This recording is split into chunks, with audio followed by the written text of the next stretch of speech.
안녕하세요. 밤이 깊었네요. 오늘 하루도 고생 많으셨죠? 편안하게 쉬면서 오늘 밤 따뜻한 옛날 이야기를 들어보세요. 옛날 옛적에 어느 한 깊은 산골 외딴 마을에 세상의 모든 빛을 담은 듯하면서도 세상의 모든 슬픔을 짊어진 듯한 아이가 살고 있었답니다. 그 아이의 이름은 서리슈리였습니다. 이름처럼 늘 차가운 서리발에 갇힌 듯 사람들의 온기로부터 멀리 떨어진 채 홀로 지냈지요. 서리에게는 비밀이 하나 있었습니다. 바로 그 아이의 눈이었습니다. 맑은 날 깊은 샘물 같기도 하고 어스름 저녁 하늘빛 같기도 한 신비로운 자수정 빛깔의 눈이었지요. 하지만 마을 사람들은 그 눈을 여우의 눈이라 부르며 쉬쉬했고 도깨비의 저주가 씬 불길한 증표라며 손가락질했습니다. 서리는 몇 해 전 역병으로 부모님을 모두 잃고 마을 어귀에 쓰러져가는 초가집에서 홀로 살았습니다. 사람들은 부모님이 돌아가신 것도 다 서리의 그 불길한 눈 때문이라 수군거렸습니다. 그날부터 서리는 자신의 눈을 깊이 감추었습니다. 긴 앞머리를 내려 눈을 덮었고 사람들 앞에서는 절대 고개를 들지 않았지요. 방 안에는 늘 씁쓸한 약초 냄새가 배어 있었습니다. 아버지가 남기신 낡은 약초책을 더듬더듬 읽으며 산에서 캔 약초를 찍고 말리는 것이 서리가 하는 일의 전부였습니다. 밤이면 바람이 문풍지를 울리는 소리가 유난히 크게 들려 그 소리를 들으며 서리는 차가운 흙바닥에 깔린 집자리 위에서 외로움을 이불처럼 덮고 잠이 들었습니다. 다른 집 굴뚝에서 저녁밥 짓는 연기가 모락모락 피어오르는 것을 볼 때면 서리의 작은 어깨는 더욱 움츠러들었습니다. 따뜻한 밥 한 끼, 다정한 말 한마디가 그리웠지만 서리에게 말을 거는 사람은 아무도 없었습니다. 아이는 그저 묵묵히 절구에 약초를 찧었습니다. 쿵, 쿵. 울리는 절구 소리는 마치 세상을 향해 말하고 싶지만 차마 내뱉지 못하는 서리의 슬픈 마음소리 같았습니다. 그렇게 서리는 그림자처럼 소리 없는 존재처럼 마을 한 구석에서 겨우 숨을 쉬고 있었습니다. 닷새마다 열리는 장터는 서리가 유일하게 마을로 내려가는 날이었습니다. 잘 말린 약초를 작은 광주리에 담아이고 쌀 한 줌이나 소금 조금을 바꾸기 위해서였지요. 장터는 언제나 왁자지껄한 소리로 가득했습니다. 뻥튀기 소리, 바구는 소리, 물건을 흥정하는 소리들이 뒤섞여 시끄러웠지만 그 소란스러움 속에서 서리는 오히려 더 깊은 고독을 느꼈습니다. 아이는 이번에도 앞머리로 눈을 가린 채 사람들 발치만 보며 조심조심 걸음을 옮겼습니다. 행여나 누군가와 눈이라도 마주칠까봐, 그 차가운 시선을 다시 견뎌야 할까봐 두려웠기 때문입니다. 그때였습니다. 한 아이가 엿을 사달라며 어미의 치맛자락을 잡고 떼를 쓰다 뒤로 넘어지며 서리가 든 광주리와 세게 부딪혔습니다. 아이고 하는 소리와 함께 광주리가 땅바닥으로 떨어졌고 며칠간 정성껏 말린 약초들이 흙먼지 속으로 흩어졌습니다. 놀란 서리는 저도 모르게 고개를 번쩍 들었습니다. 그리고 울음을 터뜨리려던 아이와 눈이 정면으로 마주쳤습니다. 시간은 찰나였지만 햇빛 아래 드러난 서리의 자수정빛 눈동자는 숨막힐 듯이 신비로웠습니다. 울려던 아이는 순간 울음을 뚝 그치고 그저 멍하니 그 깊고 슬픈 빛깔의 눈을 바라보았습니다. 이게 무슨 아이의 어미가 비명처럼 소리쳤습니다. 그녀는 넘어진 아이를 황급히 끌어안으며 서리를 매섭게 노려보았습니다. 내 인연, 감히 그 요망한 눈으로 우리 애한테 무슨 짓을 하려는 게냐. 이 여우 같은 것. 그녀의 고함 소리에 시끄럽던 장터가 순식간에 조용해졌습니다. 사람들의 시선이 따가운 화살처럼 서리에게 날아와 밝혔습니다. 아이의 어미는 분이 풀리지 않는 듯 발로 흙바닥에 흩어진 약초들을 마구 짓밟았습니다. 당장 꺼지지 못해 이 재수 없는 것. 서리는 아무 말도 하지 못했습니다. 아니, 할 수 없었습니다. 목구멍까지 차오른 서러움을 꼭 삼키며 아이는 다시 고개를 깊이 숙였습니다. 그리고 흙먼지가 묻고 짓발린 약초들을 말없이 하나하나 주워 담기 시작했습니다. 아무도 도와주지 않았습니다. 사람들은 그저 불길한 아이라며 혀를 차거나 침을 뱉으며 지나갈 뿐이었습니다. 서리의 가녀린 어깨가 파르르 떨렸지만 눈물은 단 한 방울도 흐르지 않았습니다. 그저 흙이 묻은 약초를 쥔 작은 손만이 하얗게 떨리고 있을 뿐이었습니다. 장터에서 흙먼지 묻은 약초를 들고 돌아온 서리의 마음은 꽁꽁 얼어붙었습니다. 하지만 그보다 더 차가운 것이 마을을 감돌기 시작했습니다. 그 해겨울, 지리산 골짜기에는 유난히 춥고 긴 눈이 내렸습니다. 그리고 그 눈과 함께 마을에는 끔찍한 돌림병이 찾아왔습니다. 처음에는 그저 마른 기침 몇 번이던 것이 이내 뜨거운 불덩이 같은 열이 되고 밤이면 마을 곳곳에서 끙끙 앓는 신음소리가 담장을 넘었습니다. 약방 문턱이 닳도록 사람들이 드나들었지만 마을의 돌팔이 의원은 고개만 저을 뿐이었습니다. 사람들은 속수무책으로 쓰러져 갔고 죽음의 그림자가 마을을 뒤덮자 사람들의 마음속에는 공포가 자라나기 시작했습니다. 공포는 늘 희생양을 찾는 법이지요. 마을의 돌팔이 의원은 제 실력이 드러날까봐 전전긍긍했습니다. 그는 사람들의 그릇된 믿음과 공포를 이용하기로 마음먹었습니다. 촌장과 몇몇 마을 어른들을 찾아간 그는 이 모든 것이 하늘의 노여움 때문이라고 목소리를 높였습니다. 보셨소? 이 모든 것이 저 요망한 계집, 서리 때문이요. 그 아이의 눈은 저주받은 눈이요. 그 눈이 이 마을에 재앙을 불러온 것이 틀림없소.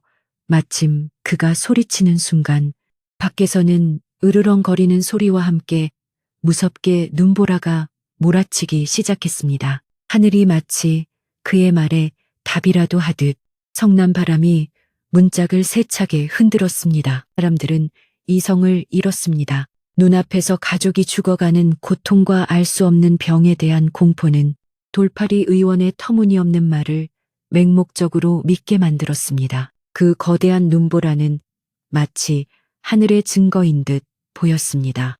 서리를 없애야 한다. 저주를 몰아내야 한다. 누군가의 외침과 함께 흥분한 마을 사람들은 저마다 횃불과 몽둥이를 들고 서리의 집으로 몰려갔습니다. 그들의 눈에는 더 이상 이웃의 정이 남아있지 않았습니다. 오직 살아남아야 한다는 본능과 저주를 끊어내야 한다는 광기만이 번뜩였습니다. 불이다. 불을 질러라. 촌장의 목소리가 눈보라 소리를 찢었습니다. 횃불 몇 개가 서리의 집 지붕으로 던져졌습니다. 마른 집에 불이 붙자 순식간에 검은 연기와 함께 붉은 불길이 치솟았습니다. 서리야 썩 나오지 못해 문이 거칠게 열리고 겁에 질린 서리가 방 안에서 거칠게 끌려 나왔습니다. 아이는 얇은 적삼 하나만 걸친 채였습니다. 살려주세요. 잘못했어요. 서리가 눈물로 애원했지만 돌아오는 것은 얼음장보다 차가운 시선뿐이었습니다. 저 요망한 것을 당장 마을 밖으로 쫓아내라. 다시는 이 땅을 밟지 못하게 하라. 마을 사람들은 서리를 짐승처럼 몰아세웠습니다. 매서운 눈보라 속으로 서리를 밀쳐 넣었습니다. 가거라. 다시는 돌아오지 마라. 서리는 몇 번이고 눈밭에 넘어졌지만 그 누구도 손을 내밀어 주지 않았습니다. 아이는 절망 속에서 마지막으로 마을을 돌아보았습니다. 자신을 낳고 길러준 고향이 이제는 붉은 화염 속에서 자신을 밀어내고 있었습니다. 타오르는 집을 뒤로 한 채 서리는 비틀거리며 산속으로 더 깊은 어둠 속으로 걸어 들어갔습니다. 발자국은 이내 거센 눈보라에 덮여 흔적도 없이 사라졌습니다. 서리는 얼마나 걸었는지 모릅니다. 발의 감각은 사라진 지 오래였고 온몸이 얼어붙어 제 몸 같지가 않았습니다. 얇은 적삼으로는 살을 내는 추위를 도저히 막을 수 없었습니다. 배고픔과 추위, 그리고 사람들에게 버림받았다는 깊은 슬픔이 아이의 작은 몸을 짓눌렀습니다. 거대한 소나무 아래에 이르렀을 때 아이는 더 이상 버티지 못하고 쓰러졌습니다. 하얀 눈 위에 검은 머리카락이 흩어지고 화려한 얼굴 위로 눈송이들이 이불처럼 쌓여갔습니다. 이대로 끝이구나. 의식이 흐려지던 바로 그 순간 저 멀리 어둠 속에서 희미한 등불 하나가 다가오고 있었습니다. 등불을 든 사람은 낡은 무명옷을 입고 있었지만 그 눈빛만은 얼음장처럼 차갑고 날카로운 사내였습니다. 그는 바로 몇 해 전 궁궐의 암투에 휘말려 모든 것을 잃고 쫓겨나 이 깊은 산 속에 숨어든 전직, 어이, 민준이었습니다. 그는 세상에 대한 환멸과 인간에 대한 배신감으로 가득 차 그저 약초나 캐미어 짐승처럼 연명하고 있었습니다. 눈밭에 쓰러진 작은 형체를 발견했을 때 그의 첫 생각은 귀찮은 일이었습니다.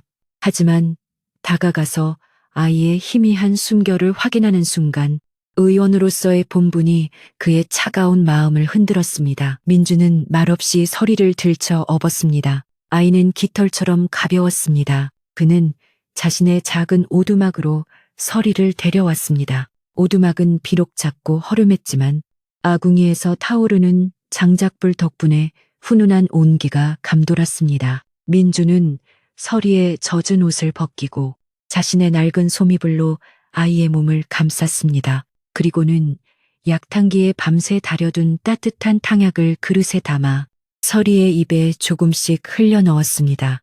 쓴약 기운과 함께 따뜻한 온기가 서리의 몸속으로 퍼져나갔습니다. 다음 날 아침, 서리는 낯선 천장을 바라보며 눈을 떴습니다. 몸은 여전히 무거웠지만 어젯밤의 그 지독한 추위는 사라졌습니다. 방 안에는 쌉싸름한 약초 냄새가 가득했습니다. 민주는 퉁명스러운 목소리로 말했습니다. 일단 먹어라. 그리고 날이 밝으면 내 갈 길을 가거라. 그는 더 이상 인간과 엮이고 싶지 않았습니다. 서리는 아무 말 없이 그가 내민 뜨거운 약주 그릇을 두 손으로 감싸 쥐었습니다. 그 온기가 얼어붙었던 속을 천천히 녹여주었습니다. 하지만 날은 밝아도 눈은 그치지 않았습니다.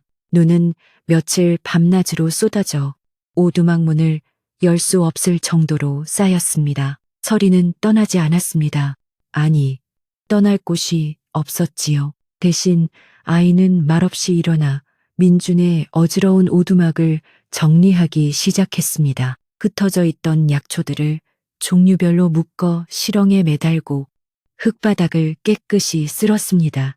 민준이 약초를 썰면 그 옆에서 묵묵히 절구에 약재를 찧었습니다. 두 사람 사이에는 아무런 대화도 오가지 않았습니다. 민주는 그런 서리를 묵묵히 지켜보았습니다. 그는 서리에게 왜 쫓겨났는지, 이름은 무엇인지조차 묻지 않았습니다. 서리 역시 자신의 사정을 말하지 않았습니다. 하지만 그 깊은 침묵 속에서 두 사람은 서로를 조금씩 알아갔습니다. 민주는 서리의 꼼꼼하고 참을성 있는 손길을 보았고 서리는 민준의 거친 말투 속에 숨겨진 따뜻한 기운을 느꼈습니다. 그렇게 혹독한 겨울, 세상으로부터 버림받은 상처 입은 두 영혼은 서로의 상처를 굳이 들추지 않은 채 서로의 온기에 기대어 가장 추운 계절을 함께 견뎌내기 시작했습니다. 혹독한 겨울이 물러가고 산에 진달래가 피어날 무렵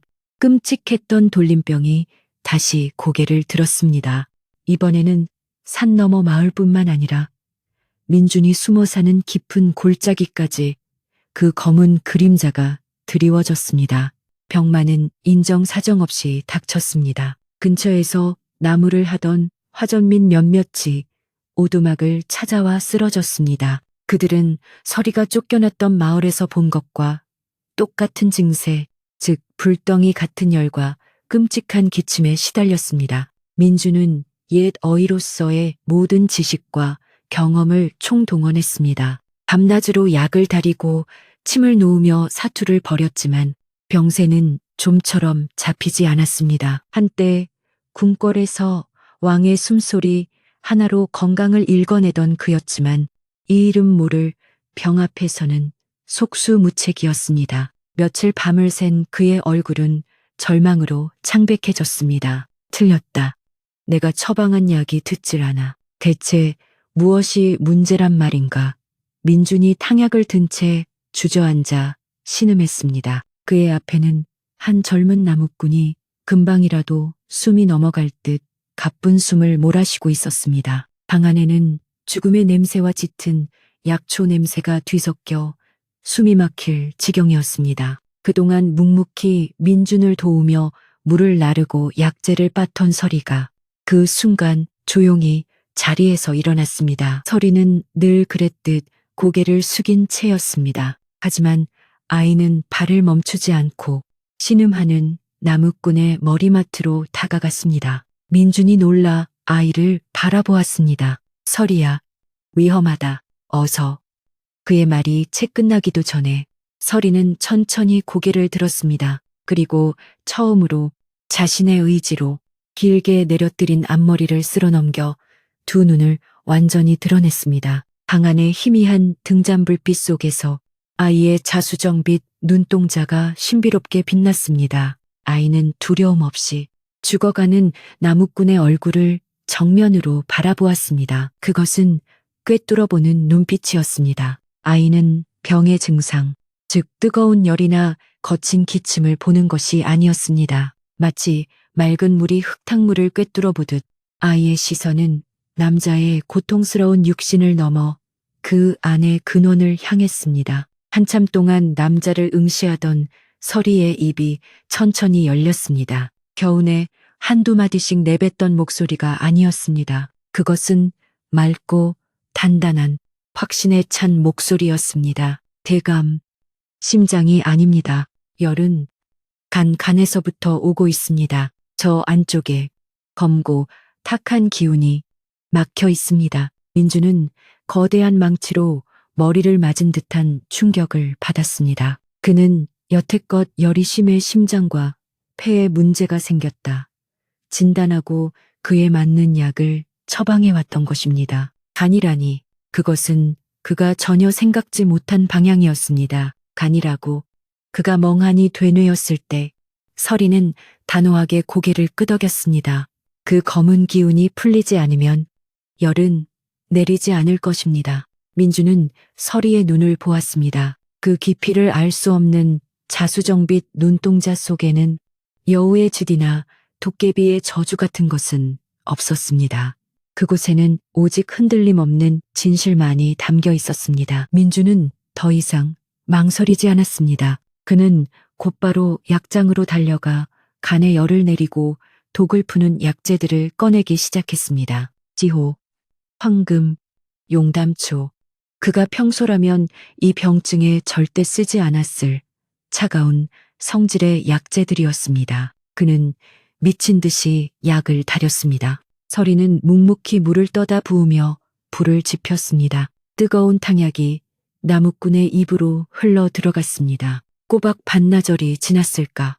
죽은 듯 누워있던 나무꾼이 땀을 비오듯 쏟아내며 깊은 숨을 내쉬기 시작했습니다. 그리고 거짓말처럼 열이 내렸습니다. 민주는 땀으로 젖은 나무꾼의 이마를 짚어보고는 그대로 주저앉았습니다. 그는 서리를 돌아보았습니다. 아이는 다시 앞머리를 내리고 구석에서 조용히 약재를 다듬고 있었습니다. 민주는 천천히 아이에게 다가가 그 작은 어깨에 손을 얹었습니다. 서리야, 내 눈은 저주가 아니었구나. 그것은 하늘이 내린 선물이었. 그의 목소리는 감격과 회한으로 떨리고 있었습니다. 서리는 대답 대신 처음으로 민준을 올려다보며 희미하게 미소를 지었습니다. 그 미소 하나가 길었던 겨울의 상처를 모두 녹여내는 듯 했습니다. 산속에 숨어 지내는 신의 세니와 병의 근원을 꿰뚫어보는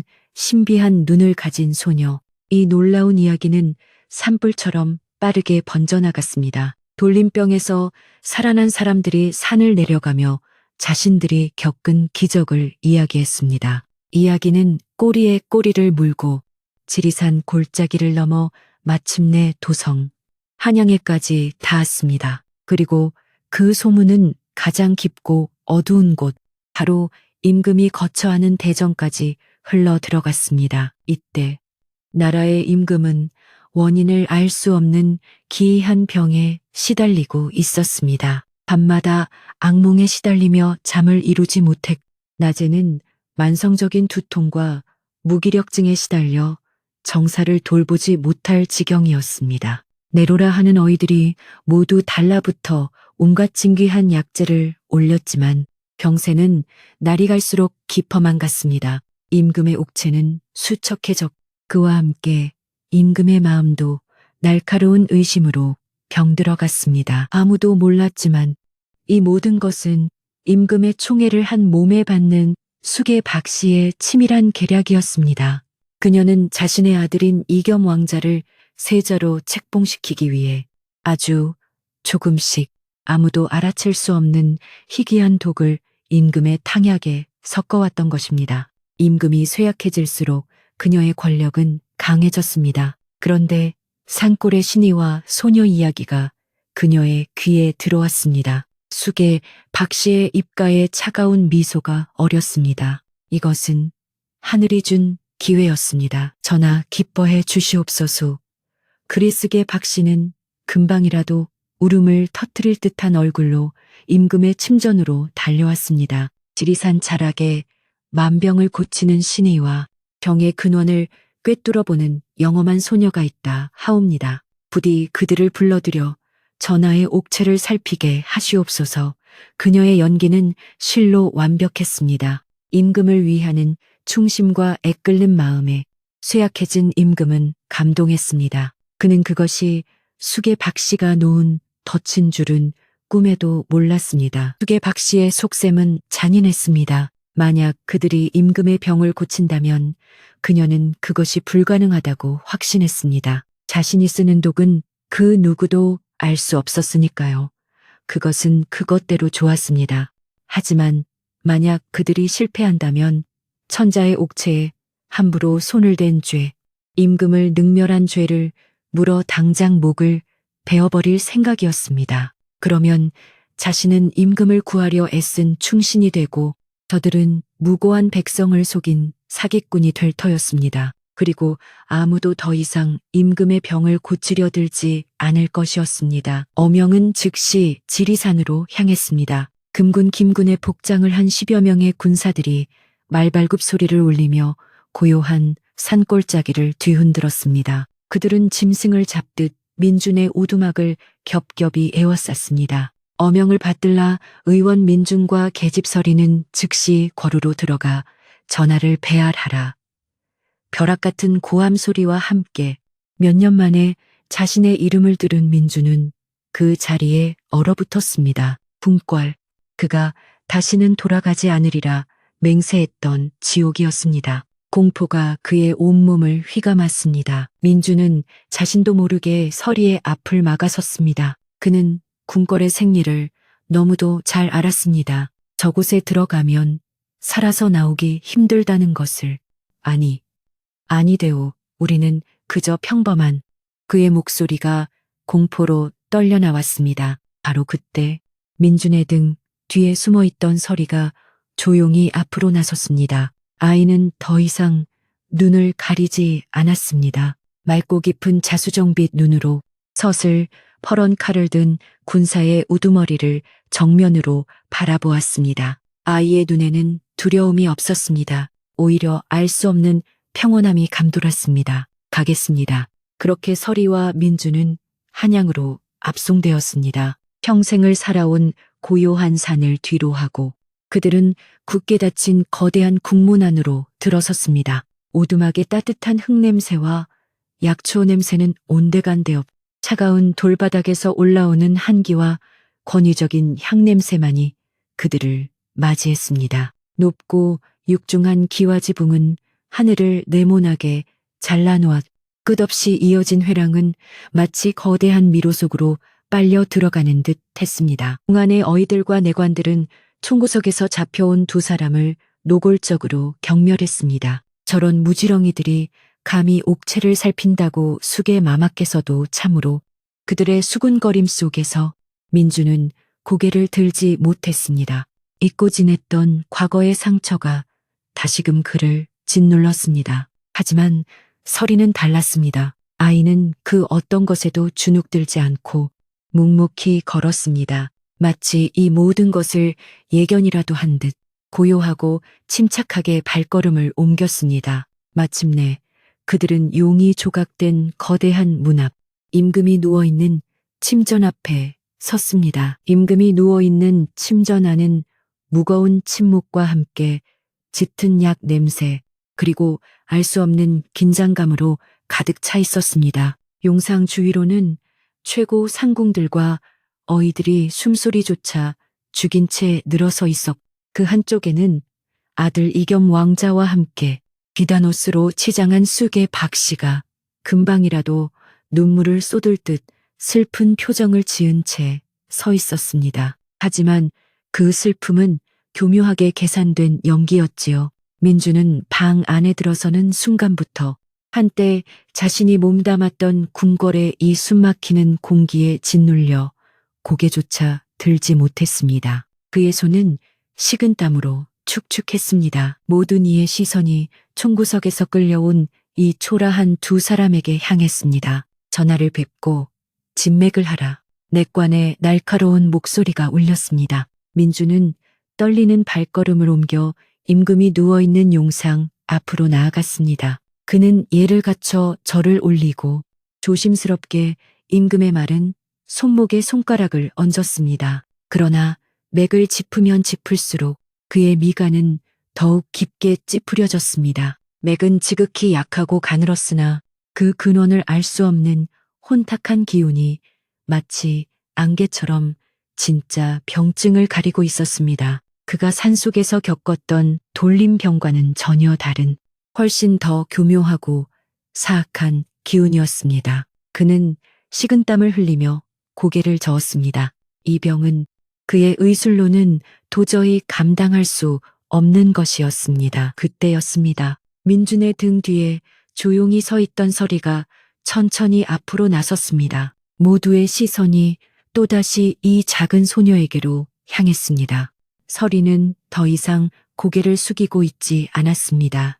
아이는 임금의 침상 두어 걸음 앞에서 멈추어 섰습니다. 그리고 천천히, 아주 천천히 고개를 들었습니다. 언제나 머리카락으로 감추려 했던 그 깊고 신비한 자수정빛 눈동자가 촛불 아래에서 남김없이 드러났습니다. 아이는 병색이 완연한 임금의 얼굴을 정면으로 바라보았습니다. 임금은 고통과 독기운에 흐려진 의식 속에서 희미하게 눈을 떴습니다. 눈앞에 소녀가 자신을 똑바로 바라보고 있었습니다. 저것이 바로 소문으로만 듣던 저주의 눈인가. 하지만 임금이 본 것은 저주나 요기가 아니었습니다. 그 어떤 두려움도 욕망도 심지어 동정조차도 없는 그저 깊고 맑은 호수 같은 눈이었습니다. 그 눈은 마치 흐린 날의 안개를 걷어내듯 임금의 혼탁한 정신을 꿰뚫어 보았습니다. 임금은 순간 뼛속까지 시린 듯한 정신의 명료함을 느꼈습니다. 고통이 잠시 가시고 흐릿했던 시야가 선명해졌습니다. 이 광경을 지켜보던 이겸 왕자가 앞으로 나섰습니다. 그는 자신의 아버지를 홀린 듯 바라보는 이 천한 계집의 당돌함에 참을 수 없는 모욕감을 느꼈습니다. 네, 인연 감히 네가 누구라고 옥체를 더럽히려 하느냐. 천자의 얼굴을 피하는 것도 죄이나 이리 똑바로 쳐다보는 것은 반역이다. 당장 그 요망한 눈을 거두지 못할까. 이겸 왕자는 허리에 찬 장식용 칼 손잡이에 손을 얹으며 서리를 위협했습니다. 그의 몸에서는 젊은 왕족 특유의 오만함과 거침없는 기세가 뿜어져 나왔습니다. 서리는 천천히 고개를 돌려 자신을 노려보는 이겸 왕자를 바라보았습니다. 서슬 펄언 위협 앞에서도 아이의 눈은 조금도 흔들리지 않았습니다. 그리고 서리는 보았습니다. 화려한 비단 도포 속에 감추어진 왕자의 진짜 모습을. 그는 오만한 폭군이 아니었습니다. 그는 그저 자신을 인정해주지 않는 아버지에 대한 갈망과 자신을 옥죄는 어머니의 거대한 야망에 대한 공포 속에서 길을 잃은 외로운 소년이었습니다. 겉으로는 강한 척하지만 속은 누구보다 연약하게 떨고 있는 그 영혼의 진동을 서리의 눈은 고스란히 읽어냈습니다. 이겸 왕자는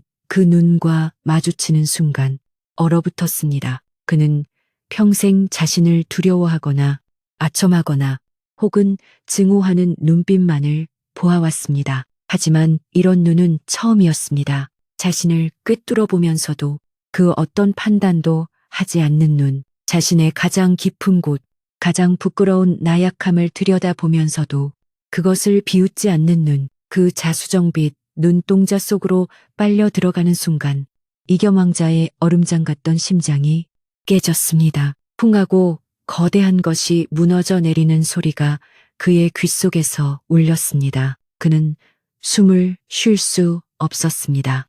그는 추락했습니다.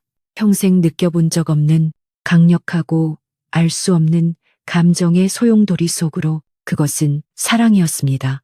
너무도 갑작스럽고 너무도 강력해서 마치 저주처럼 느껴지는 거부할 수 없는 운명이었습니다. 죽의 박씨는 이 모든 상황을 초조하게 지켜보고 있었습니다. 임금의 눈빛이 이상하게 또렷해진 것도 자신의 아들인 이겸이 넋나간 사람처럼 저 계집을 쳐다보는 것, 모든 것이 그녀의 계획에서 벗어나고 있었습니다. 불안감이 그녀의 심장을 조여왔습니다. 바로 그때 서리가 천천히 고개를 돌려 숙의 박씨를 바라보았습니다. 그저 스쳐 지나가는 시선이었지만 숙의 박씨는 마치 발가벗겨진 듯한 치욕과 공포에 몸서리쳤습니다. 서리는 아무 말도 하지 않았습니다. 그저 숙의 박씨를 한번 바라본 뒤 천천히 고개를 돌려 임금의 머리맡에 놓인 김이 모락모락 피어오르는 약탕관을 응시했습니다.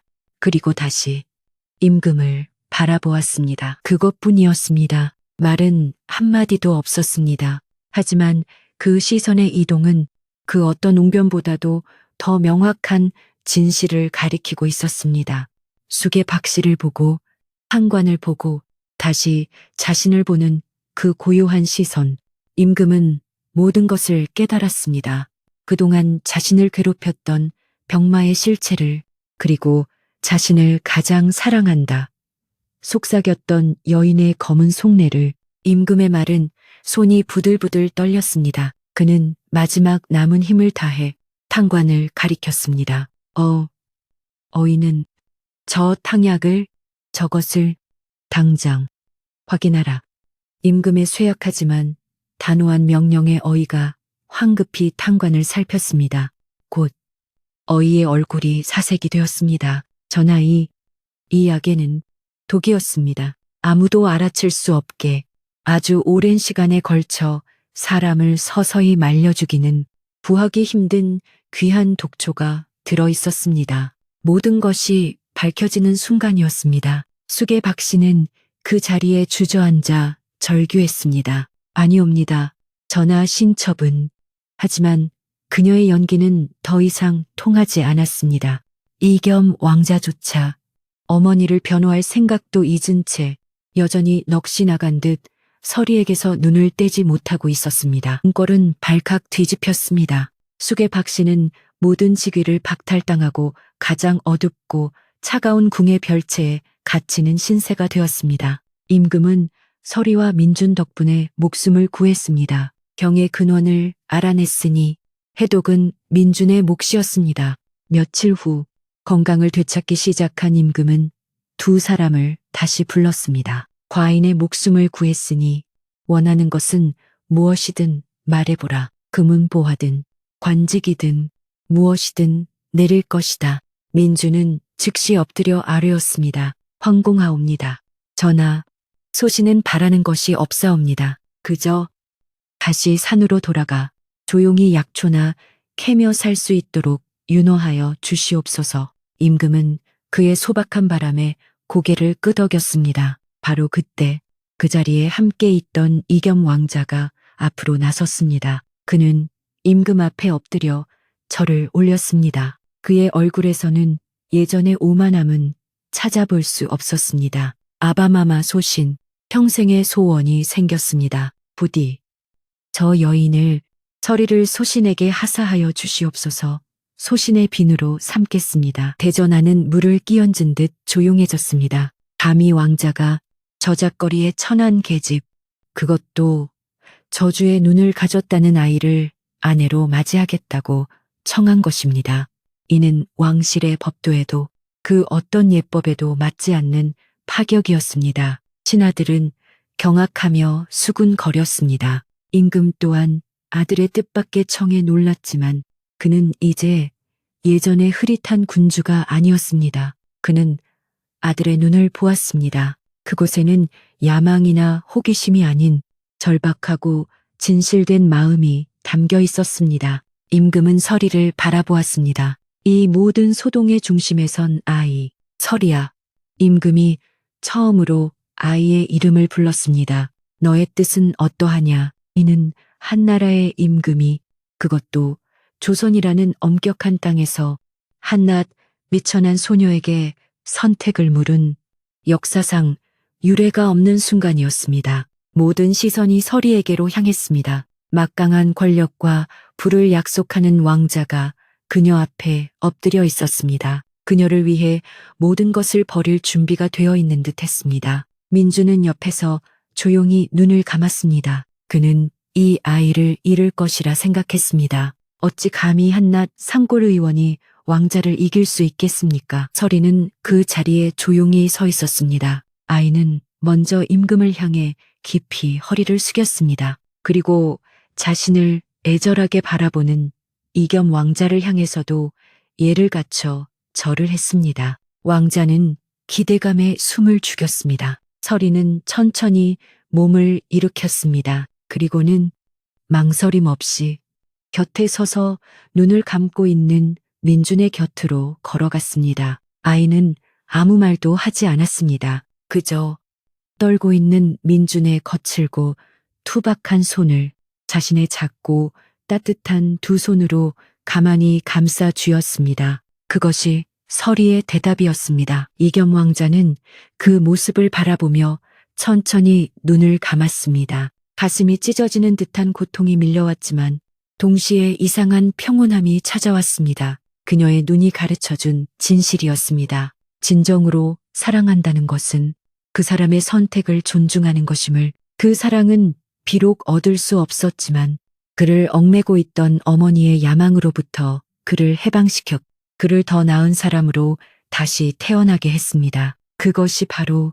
그가 평생 짊어지고 갈 달콤한 저주였습니다. 임금은 이 모든 것을 지켜보며 조용히 미소를 지었습니다. 그는 민준의 관직을 복구시키고 정일품 어의로 봉하려 했으나 민준은 끝내 사양했습니다. 임금은 그들의 뜻을 존중하여 두 사람이 살던 산기슭의 크고 안락한 기와집과 넓은 밭을 하사했습니다. 그로부터 몇 년이 흐른 어느 따뜻한 봄날이었습니다. 눈은 진작에 녹아 흔적도 없었, 산에는 꽃들이 만발했습니다. 하사받은 넓은 기와집 마당에서는 이제는 중후한 중년의 멋이 흐르는 민준이 마을의 젊은이들에게 의술을 가르치고 있었습니다. 그리고 돛돌 위 따뜻한 봄볕 아래에는 고운 비단 한복을 차려입은 서리가 앉아 있었습니다. 그녀의 무릎 위에는 작은 아이가 잠들어 있었고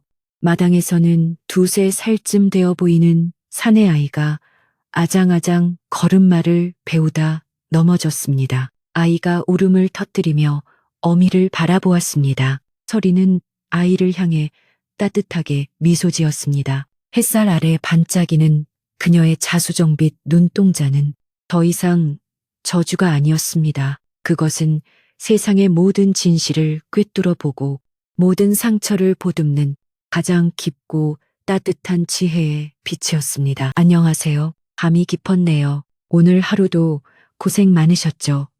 편안하게 쉬면서 오늘 밤 따뜻한 옛날 이야기를 들어보세요. 옛날 옛적에 어느 한 깊은 산골 외딴 마을에 세상의 모든 빛을 담은 듯하면서도 세상의 모든 슬픔을 짊어진 듯한 아이가 살고 있었답니다. 그 아이의 이름은 서리슈리였습니다. 이름처럼 늘 차가운 서리발에 갇힌 듯 사람들의 온기로부터 멀리 떨어진 채 홀로 지냈지요.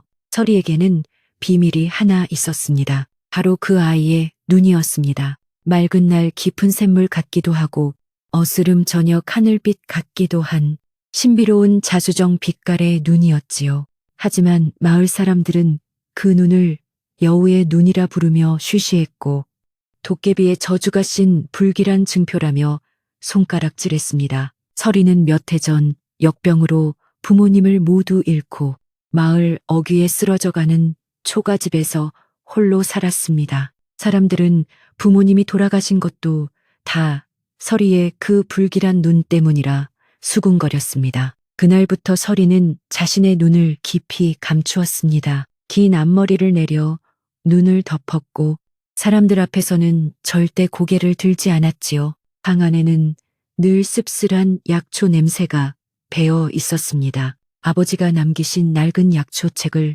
더듬더듬 읽으며 산에서 캔 약초를 찍고 말리는 것이 서리가 하는 일의 전부였습니다. 밤이면 바람이 문풍지를 울리는 소리가 유난히 크게 들려 그 소리를 들으며 서리는 차가운 흙바닥에 깔린 집자리 위에서 외로움을 이불처럼 덮고 잠이 들었습니다. 다른 집 굴뚝에서 저녁밥 짓는 연기가 모락모락 피어오르는 것을 볼 때면 서리의 작은 어깨는 더욱 움츠러들었습니다. 따뜻한 밥 한 끼, 다정한 말 한마디가 그리웠지만 서리에게 말을 거는 사람은 아무도 없었습니다. 아이는 그저 묵묵히 절구에 약초를 찧었습니다. 쿵, 쿵. 울리는 절구 소리는 마치 세상을 향해 말하고 싶지만 차마 내뱉지 못하는 서리의 슬픈 마음소리 같았습니다. 그렇게 서리는 그림자처럼 소리 없는 존재처럼 마을 한 구석에서 겨우 숨을 쉬고 있었습니다. 닷새마다 열리는 장터는 서리가 유일하게 마을로 내려가는 날이었습니다. 잘 말린 약초를 작은 광주리에 담아이고 쌀 한 줌이나 소금 조금을 바꾸기 위해서였지요. 장터는 언제나 왁자지껄한 소리로 가득했습니다. 뻥튀기 소리, 바구는 소리, 물건을 흥정하는 소리들이 뒤섞여 시끄러웠지만 그 소란스러움 속에서 서리는 오히려 더 깊은 고독을 느꼈습니다. 아이는 이번에도 앞머리로 눈을 가린 채 사람들 발치만 보며 조심조심 걸음을 옮겼습니다. 행여나 누군가와 눈이라도 마주칠까봐, 그 차가운 시선을 다시 견뎌야 할까봐 두려웠기 때문입니다. 그때였습니다. 한 아이가 엿을 사달라며 어미의 치맛자락을 잡고 떼를 쓰다 뒤로 넘어지며 서리가 든 광주리와 세게 부딪혔습니다. 아이고 하는 소리와 함께 광주리가 땅바닥으로 떨어졌고 며칠간 정성껏 말린 약초들이 흙먼지 속으로 흩어졌습니다. 놀란 서리는 저도 모르게 고개를 번쩍 들었습니다. 그리고 울음을 터뜨리려던 아이와 눈이 정면으로 마주쳤습니다. 시간은 찰나였지만 햇빛 아래 드러난 서리의 자수정빛 눈동자는 숨막힐 듯이 신비로웠습니다. 울려던 아이는 순간 울음을 뚝 그치고 그저 멍하니 그 깊고 슬픈 빛깔의 눈을 바라보았습니다. 이게 무슨 아이의 어미가 비명처럼 소리쳤습니다. 그녀는 넘어진 아이를 황급히 끌어안으며 서리를 매섭게 노려보았습니다. 내 인연, 감히 그 요망한 눈으로 우리 애한테 무슨 짓을 하려는 게냐. 이 여우 같은 것. 그녀의 고함 소리에 시끄럽던 장터가 순식간에 조용해졌습니다. 사람들의 시선이 따가운 화살처럼 서리에게 날아와 밝혔습니다. 아이의 어미는 분이 풀리지 않는 듯 발로 흙바닥에 흩어진 약초들을 마구 짓밟았습니다. 당장 꺼지지 못해 이 재수 없는 것. 서리는 아무 말도 하지 못했습니다. 아니, 할 수 없었습니다. 목구멍까지 차오른 서러움을 꼭 삼키며 아이는 다시 고개를 깊이 숙였습니다. 그리고 흙먼지가 묻고 짓발린 약초들을 말없이 하나하나 주워 담기 시작했습니다. 아무도 도와주지 않았습니다. 사람들은 그저 불길한 아이라며 혀를 차거나 침을 뱉으며 지나갈 뿐이었습니다. 서리의 가녀린 어깨가 파르르 떨렸지만 눈물은 단 한 방울도 흐르지 않았습니다. 그저 흙이 묻은 약초를 쥔 작은 손만이 하얗게 떨리고 있을 뿐이었습니다. 장터에서 흙먼지 묻은 약초를 들고 돌아온 서리의 마음은 꽁꽁 얼어붙었습니다. 하지만 그보다 더 차가운 것이 마을을 감돌기 시작했습니다. 그 해겨울, 지리산 골짜기에는 유난히 춥고 긴 눈이 내렸습니다. 그리고 그 눈과 함께 마을에는 끔찍한 돌림병이 찾아왔습니다. 처음에는 그저 마른 기침 몇 번이던 것이 이내 뜨거운 불덩이 같은 열이 되고 밤이면 마을 곳곳에서 끙끙 앓는 신음소리가 담장을 넘었습니다. 약방 문턱이 닳도록 사람들이 드나들었지만 마을의 돌팔이 의원은 고개만 저을 뿐이었습니다. 사람들은 속수무책으로 쓰러져 갔고 죽음의 그림자가 마을을 뒤덮자 사람들의 마음속에는 공포가 자라나기 시작했습니다. 공포는 늘 희생양을 찾는 법이지요. 마을의 돌팔이 의원은 제 실력이 드러날까봐 전전긍긍했습니다. 그는 사람들의 그릇된 믿음과 공포를 이용하기로 마음먹었습니다. 촌장과 몇몇 마을 어른들을 찾아간 그는 이 모든 것이 하늘의 노여움 때문이라고 목소리를 높였습니다. 보셨소, 이 모든 것이 저 요망한 계집, 서리 때문이요. 그 아이의 눈은 저주받은 눈이요. 그 눈이 이 마을에 재앙을 불러온 것이 틀림없소. 마침 그가 소리치는 순간 밖에서는 으르렁거리는 소리와 함께 무섭게 눈보라가 몰아치기 시작했습니다. 하늘이 마치 그의 말에 답이라도 하듯 성난 바람이 문짝을 세차게 흔들었습니다. 사람들은 이성을 잃었습니다. 눈앞에서 가족이 죽어가는 고통과 알 수 없는 병에 대한 공포는 돌팔이 의원의 터무니없는 말을 맹목적으로 믿게 만들었습니다. 그 거대한 눈보라는 마치 하늘의 증거인 듯 보였습니다. 서리를 없애야 한다. 저주를 몰아내야 한다. 누군가의 외침과 함께 흥분한 마을 사람들은 저마다 횃불과 몽둥이를 들고 서리의 집으로 몰려갔습니다. 그들의 눈에는 더 이상 이웃의 정이 남아있지 않았습니다. 오직 살아남아야 한다는 본능과 저주를 끊어내야 한다는 광기만이 번뜩였습니다. 불이다. 불을 질러라. 촌장의 목소리가 눈보라 소리를 찢었습니다. 횃불 몇 개가 서리의 집 지붕으로 던져졌습니다. 마른 집에 불이 붙자 순식간에 검은 연기와 함께 붉은 불길이 치솟았습니다. 서리야 썩 나오지 못해 문이 거칠게 열리고 겁에 질린 서리가 방 안에서 거칠게 끌려 나왔습니다. 아이는 얇은 적삼 하나만 걸친 채였습니다. 살려주세요. 잘못했어요. 서리가 눈물로 애원했지만 돌아오는 것은 얼음장보다 차가운 시선뿐이었습니다. 저 요망한 것을 당장 마을 밖으로 쫓아내라. 다시는 이 땅을 밟지 못하게 하라. 마을 사람들은 서리를 짐승처럼 몰아세웠습니다. 매서운 눈보라 속으로 서리를 밀쳐 넣었습니다. 가거라. 다시는 돌아오지 마라. 서리는 몇 번이고 눈밭에 넘어졌지만 그 누구도 손을 내밀어 주지 않았습니다. 아이는 절망 속에서 마지막으로 마을을 돌아보았습니다. 자신을 낳고 길러준 고향이 이제는 붉은 화염 속에서 자신을 밀어내고 있었습니다. 타오르는 집을 뒤로 한 채 서리는 비틀거리며 산속으로 더 깊은 어둠 속으로 걸어 들어갔습니다. 발자국은 이내 거센 눈보라에 덮여 흔적도 없이 사라졌습니다. 서리는 얼마나 걸었는지 모릅니다. 발의 감각은 사라진 지 오래였고 온몸이 얼어붙어 제 몸 같지가 않았습니다. 얇은 적삼으로는 살을 내는 추위를 도저히 막을 수 없었습니다. 배고픔과 추위, 그리고 사람들에게 버림받았다는 깊은 슬픔이 아이의 작은 몸을 짓눌렀습니다. 거대한 소나무 아래에 이르렀을 때 아이는 더 이상 버티지 못하고 쓰러졌습니다. 하얀 눈 위에 검은 머리카락이 흩어지고 화려한 얼굴 위로 눈송이들이 이불처럼 쌓여갔습니다. 이대로 끝이구나. 의식이 흐려지던 바로 그 순간 저 멀리 어둠 속에서 희미한 등불 하나가 다가오고 있었습니다. 등불을 든 사람은 낡은 무명옷을 입고 있었지만 그 눈빛만은 얼음장처럼 차갑고 날카로운 사내였습니다. 그는 바로 몇 해 전 궁궐의 암투에 휘말려 모든 것을 잃고 쫓겨나 이 깊은 산 속에 숨어든 전직 어이 민준이었습니다. 그는 세상에 대한 환멸과 인간에 대한 배신감으로 가득 차 그저 약초나 캐미어 짐승처럼 연명하고 있었습니다. 눈밭에 쓰러진 작은 형체를 발견했을 때 그의 첫 생각은 귀찮은 일이었습니다.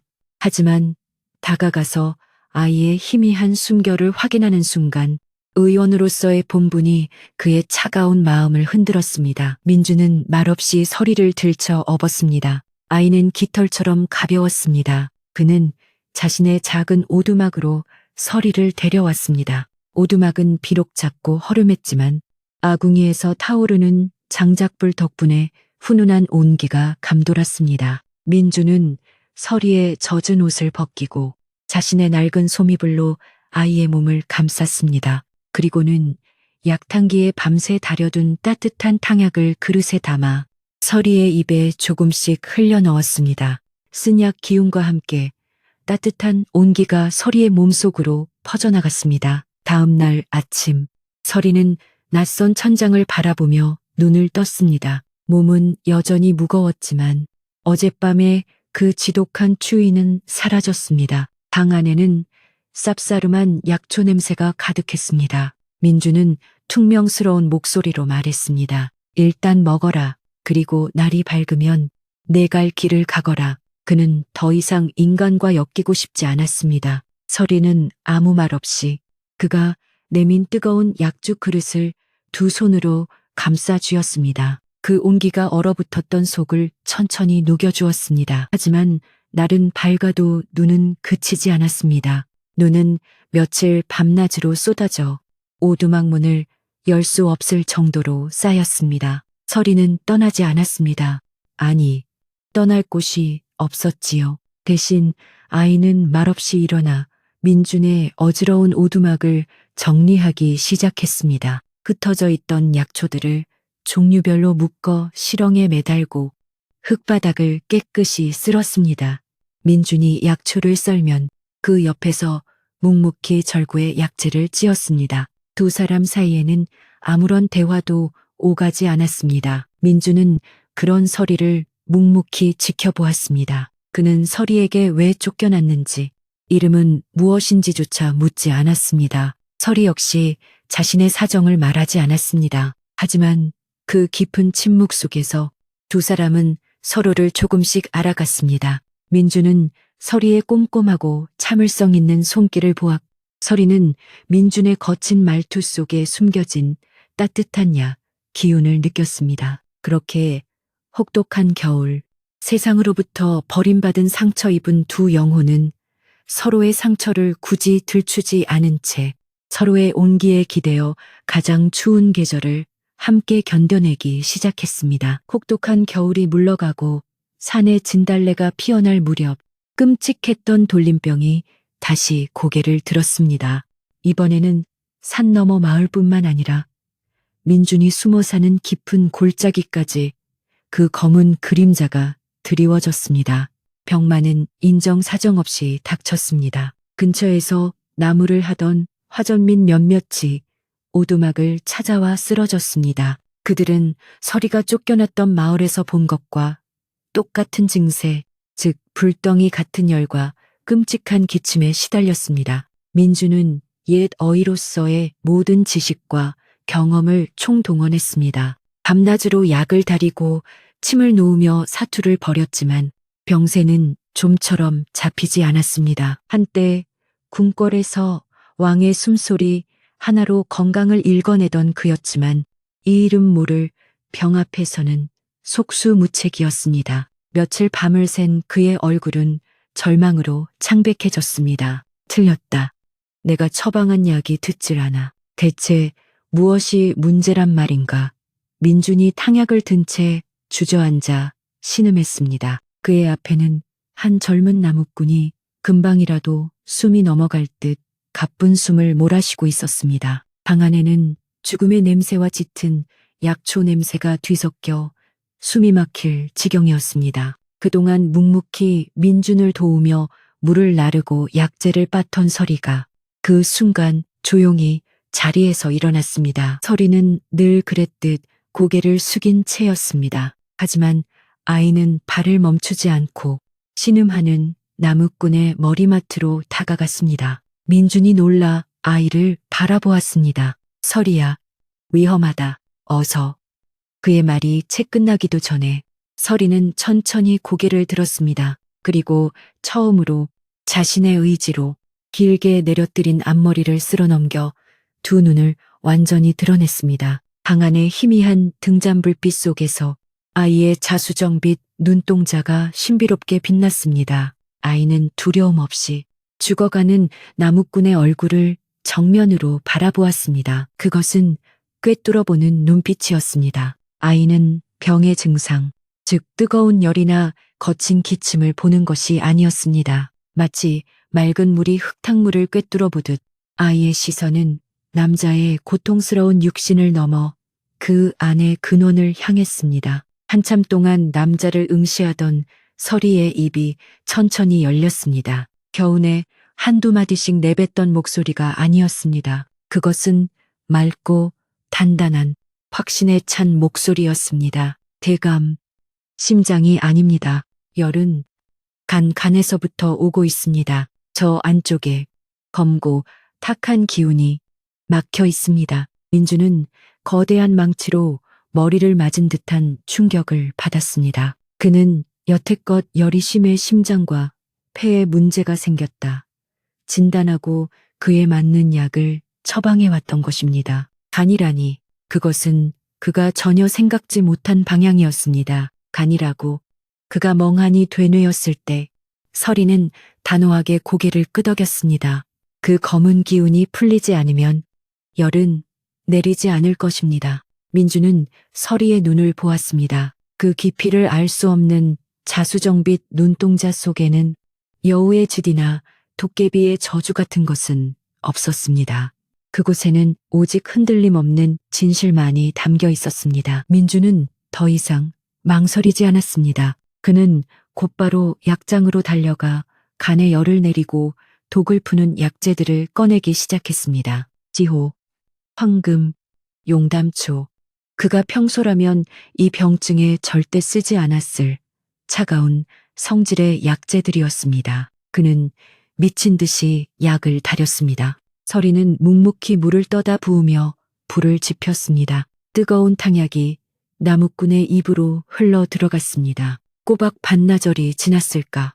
죽은 듯 누워있던 나무꾼이 땀을 비오듯 쏟아내며 깊은 숨을 내쉬기 시작했습니다. 그리고 거짓말처럼 열이 내렸습니다. 민주는 땀으로 젖은 나무꾼의 이마를 짚어보고는 그대로 주저앉았습니다. 그는 서리를 돌아보았습니다. 아이는 다시 앞머리를 내리고 구석에서 조용히 약재를 다듬고 있었습니다. 민주는 천천히 아이에게 다가가 그 작은 어깨에 손을 얹었습니다. 서리야, 내 눈은 저주가 아니었구나. 그것은 하늘이 내린 선물이었. 그의 목소리는 감격과 회한으로 떨리고 있었습니다. 서리는 대답 대신 처음으로 민준을 올려다보며 희미하게 미소를 지었습니다. 그 미소 하나가 길었던 겨울의 상처를 모두 녹여내는 듯 했습니다. 산속에 숨어 지내는 신의 세니와 병의 근원을 꿰뚫어보는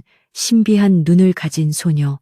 이 놀라운 이야기는 산불처럼 빠르게 번져나갔습니다. 돌림병에서 살아난 사람들이 산을 내려가며 자신들이 겪은 기적을 이야기했습니다. 이야기는 꼬리에 꼬리를 물고 지리산 골짜기를 넘어 마침내 도성, 한양에까지 닿았습니다. 그리고 그 소문은 가장 깊고 어두운 곳, 바로 임금이 거처하는 대전까지 흘러 들어갔습니다. 이때 나라의 임금은 원인을 알 수 없는 기이한 병에 시달리고 있었습니다. 밤마다 악몽에 시달리며 잠을 이루지 못했고 낮에는 만성적인 두통과 무기력증에 시달려 정사를 돌보지 못할 지경이었습니다. 내로라 하는 어이들이 모두 달라붙어 온갖 진귀한 약재를 올렸지만 병세는 날이 갈수록 깊어만 갔습니다. 임금의 옥체는 수척해졌고 그와 함께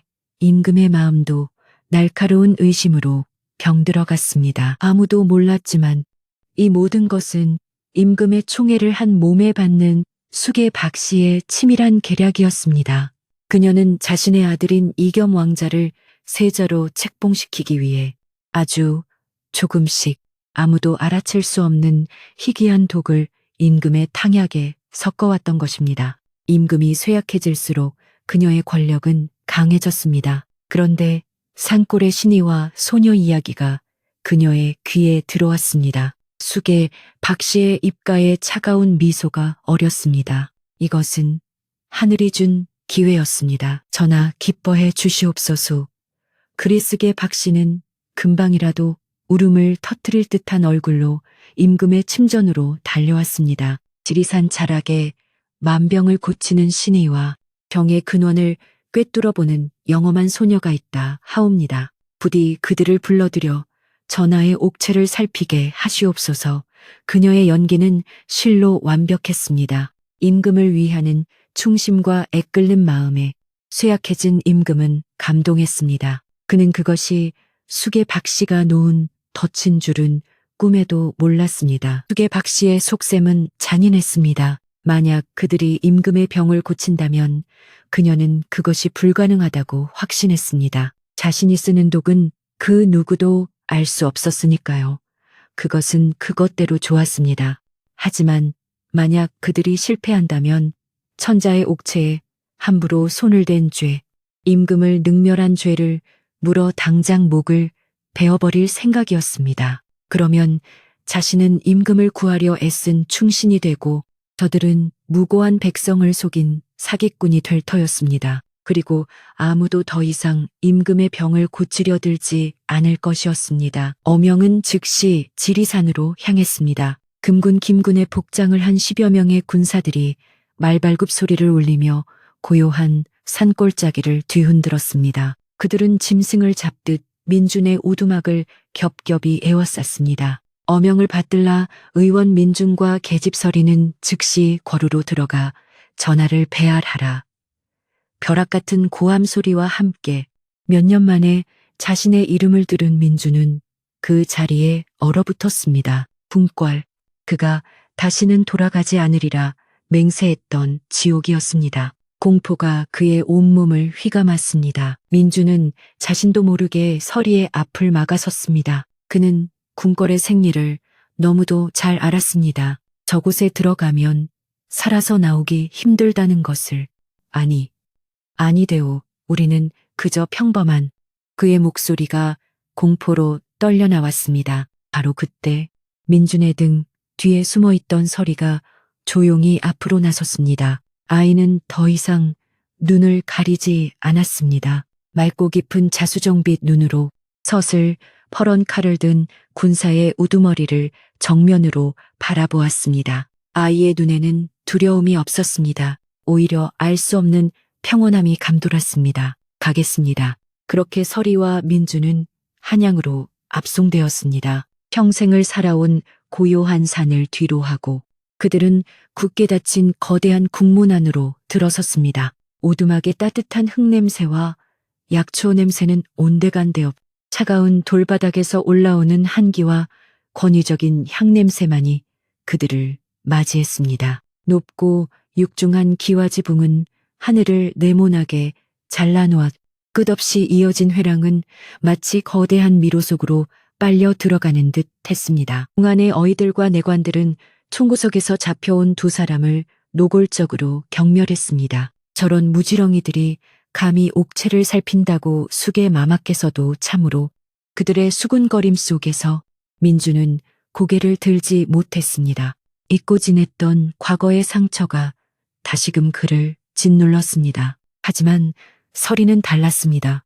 아이는 그 어떤 것에도 주눅들지 않고 묵묵히 걸었습니다.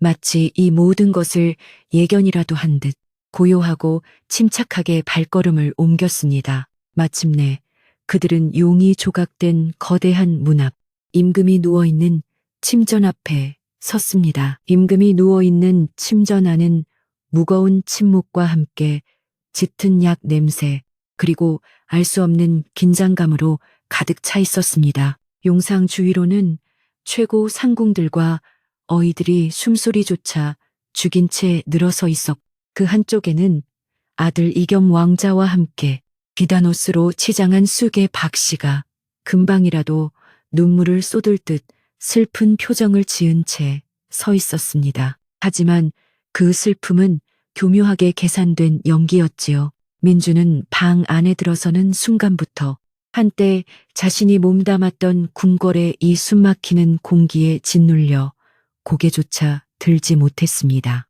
그의 손은 식은땀으로 축축했습니다. 모든 이의 시선이 총구석에서 끌려온 이 초라한 두 사람에게 향했습니다. 전하를 뵙고 진맥을 하라. 내관의 날카로운 목소리가 울렸습니다. 민주는 떨리는 발걸음을 옮겨 임금이 누워있는 용상 앞으로 나아갔습니다. 그는 예를 갖춰 절을 올리고 조심스럽게 임금의 마른 손목에 손가락을 얹었습니다. 그러나 맥을 짚으면 짚을수록 그의 미간은 더욱 깊게 찌푸려졌습니다. 맥은 지극히 약하고 가늘었으나 그 근원을 알 수 없는 혼탁한 기운이 마치 안개처럼 진짜 병증을 가리고 있었습니다. 그가 산속에서 겪었던 돌림병과는 전혀 다른 훨씬 더 교묘하고 사악한 기운이었습니다. 그는 식은땀을 흘리며 고개를 저었습니다. 이 병은 그의 의술로는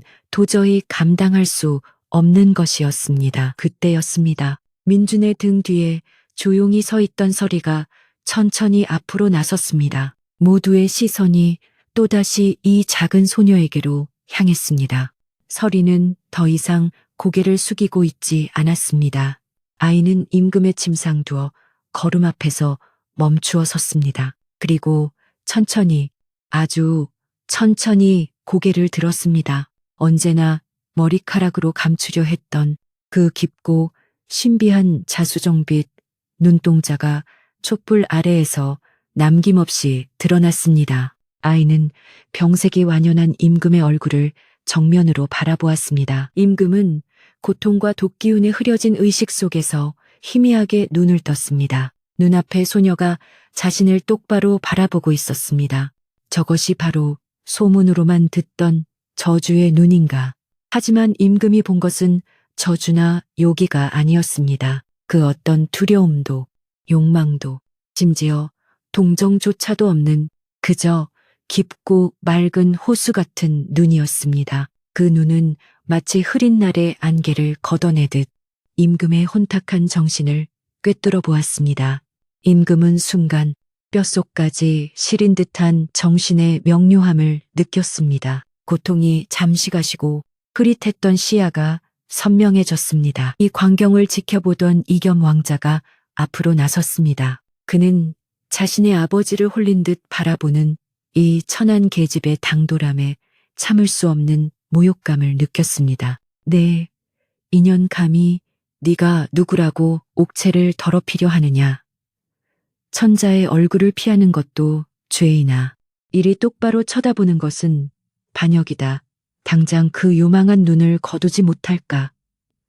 이겸 왕자는 허리에 찬 장식용 칼 손잡이에 손을 얹으며 서리를 위협했습니다. 그의 몸에서는 젊은 왕족 특유의 오만함과 거침없는 기세가 뿜어져 나왔습니다. 서리는 천천히 고개를 돌려 자신을 노려보는 이겸 왕자를 바라보았습니다. 젖을 펄언 위협 앞에서도 아이의 눈은 조금도 흔들리지 않았습니다. 그리고 서리는 보았습니다. 화려한 비단 도포 속에 감추어진 왕자의 진짜 모습을. 그는 오만한 폭군이 아니었습니다. 그는 그저 자신을 인정해주지 않는 아버지에 대한 갈망과 자신을 옥죄는 어머니의 거대한 야망에 대한 공포 속에서 길을 잃은 외로운 소년이었습니다. 겉으로는 강한 척하지만 속은 누구보다 연약하게 떨고 있는 그 영혼의 진동을 서리의 눈은 고스란히 읽어냈습니다. 이겸 왕자는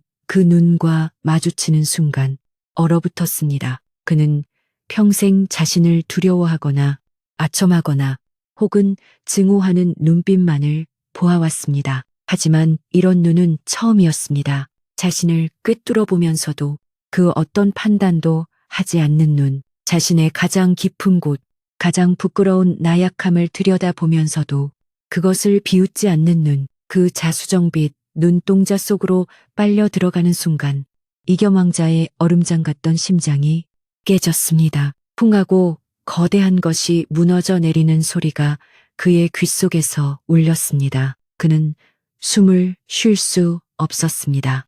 그는 추락했습니다. 평생 느껴본 적 없는 강력하고 알 수 없는 감정의 소용돌이 속으로. 그것은 사랑이었습니다. 너무도 갑작스럽고 너무도 강력해서 마치 저주처럼 느껴지는 거부할 수 없는 운명이었습니다. 숙의 박 씨는 이 모든 상황을 초조하게 지켜보고 있었습니다.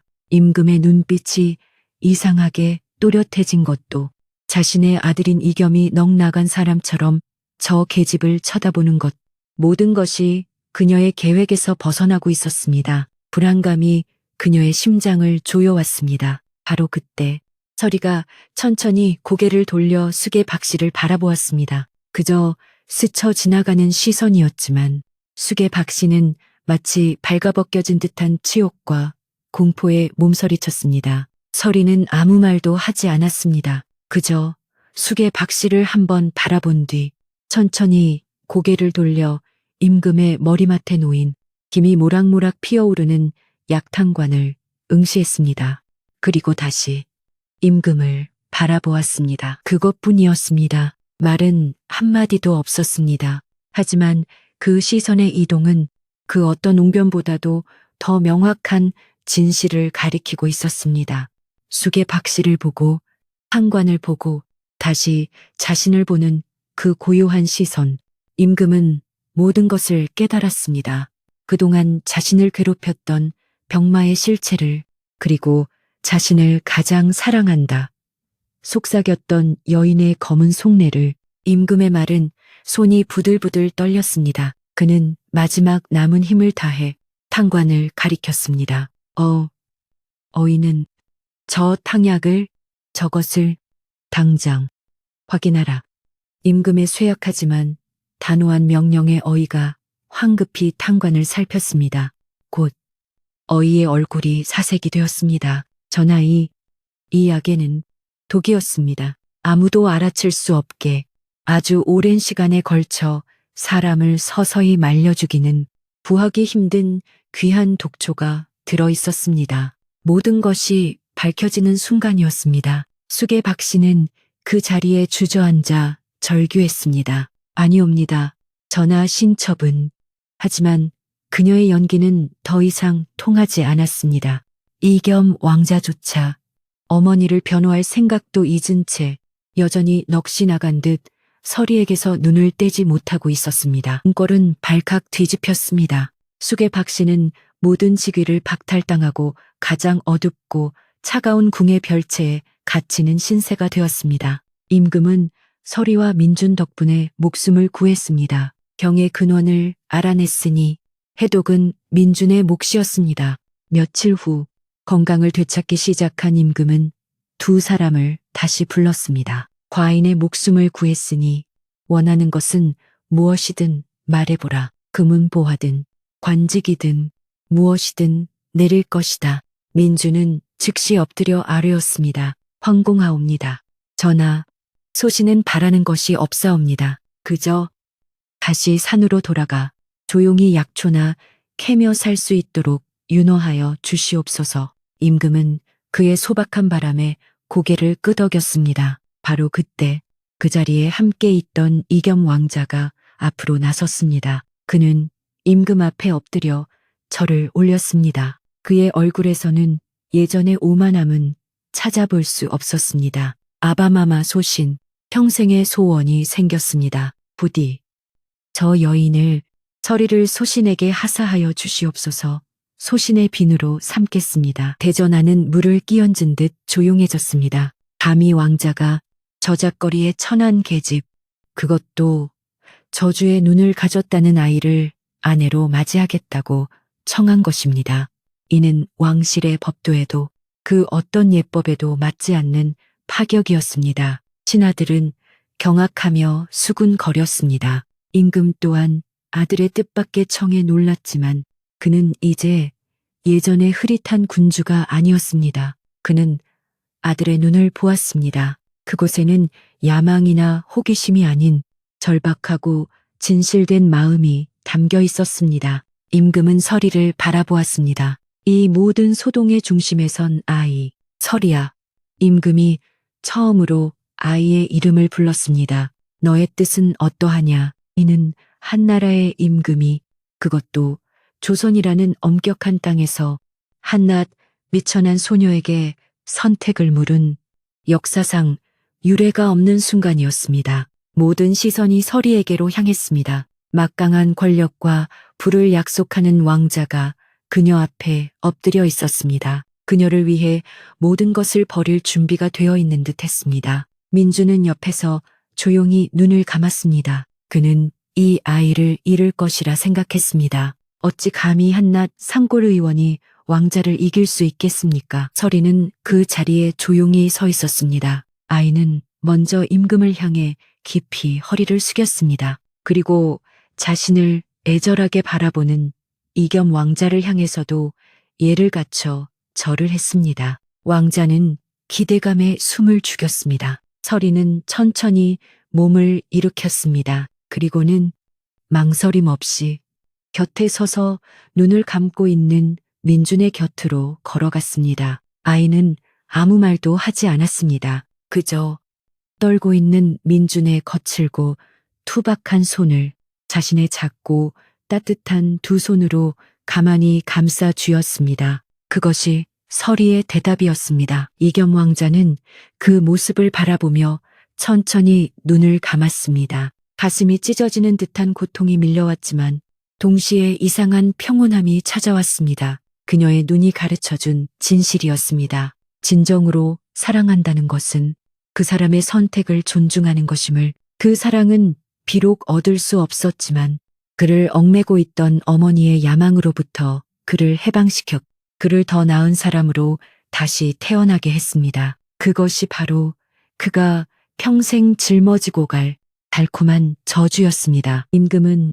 이 모든 것을 지켜보며 조용히 미소를 지었습니다. 그는 민준의 관직을 복구시키고 정일품 어의로 봉하려 했으나 민준은 끝내 사양했습니다. 임금은 그들의 뜻을 존중하여 두 사람이 살던 산기슭의 크고 안락한 기와집과 넓은 밭을 하사했습니다. 그로부터 몇 년이 흐른 어느 따뜻한 봄날이었습니다. 눈은 진작에 녹아 흔적도 없었고 산에는 꽃들이 만발했습니다. 하사받은 넓은 기와집 마당에서는 이제는 중후한 중년의 멋이 흐르는 민준이 마을의 젊은이들에게 의술을 가르치고 있었습니다. 그리고 돛돌 위 따뜻한 봄볕 아래에는 고운 비단 한복을 차려입은 서리가 앉아 있었습니다. 그녀의 무릎 위에는 작은 아이가 잠들어 있었고 마당에서는 2~3살쯤 되어 보이는 사내 아이가 아장아장 걸음마를 배우다